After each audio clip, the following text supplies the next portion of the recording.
इस्लामाबाद की मकामी अदालत ने एक दिन के राहदारी रिमांड पर शेख रशीद को मरी पुलिस के हवाले कर दिया है। अदालत ने कल 2 बजे तक शेख रशीद को मुतालिका अदालत में पेश करने का हुक्म दे दिया है। हम बात करेंगे डॉन न्यूज़ के नुमाइंदे उमर मेहताब बर्नी से। उमर, बताइएगा अदालत की कार्रवाई से मुतालिक।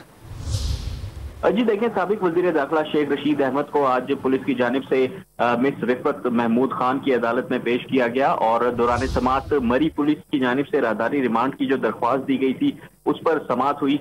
दौरान समाअत शेख रशीद अहमद जो थे उनको जब अदालत में पेश किया गया तो वो खुद रोस्टरम पर आए और उनकी जानिब से कहा गया कि मुझ पर झूठा मुकदमा बनाया गया है। मैंने दोनों फोन्स के पासवर्ड पुलिस को दे चुका हूं मैं। और इसके अलावा उनका कहना था कि रात मुझे एक अहम शख्सियत से मिलने का कह रहे थे, मैंने इनकार कर दिया।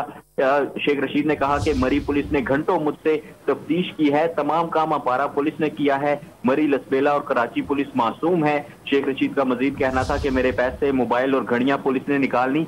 इसके अलावा जो शेख रशीद के वकला थे अली बुखारी, उनकी जानिब से ये कहा गया कि राहदारी रिमांड और सफरी रिमांड दो मुख्तलिफ चीजें हैं। मरी पुलिस की जानिब से राहदारी रिमांड की सजा पहले ही मुस्तरद हो चुकी है, जिस पर जो अदालत थी उसकी जानिब से तफ्तीशी अफसर से पूछा गया कि ये जो राहदारी रिमांड की सजा मुस्तरद हुई थी ये क्या मामला है, जिस पर तफ्तीशी अफसर ने बताया कि राहदारी रिमांड की सजा मुस्तरद नहीं हुई थी, वो दरख्वास्त पर जो कार्रवाई है वो कानूनी तरीके से नहीं हुई थी, जिसकी वजह से अदालत ने सुनने से इनकार किया था। और ये जबानी कलामी बात थी, किसी किस्म का कोई ऑर्डर जो है इस हवाले से तहरीरी ऑर्डर मौजूद नहीं है। इसके अलावा शेख रशीद के दीगर वकला ने भी दलाइल दिए, जबकि जो इस्तगासा थी, प्रोसिक्यूटर थे, उनकी जानिब से कहा गया कि शेख रशीद ने जो है वो उनको मरी पुलिस के हवाले करना है, उनके खिलाफ मुकदमा एक दर्ज हुआ है और उसमें जो तफ्तीश है वो आगे बढ़ानी है। अदालत ने दोनों जानिब से दलाइल जो है वो सुने और उसके बाद ये फैसला महफूज किया गया था।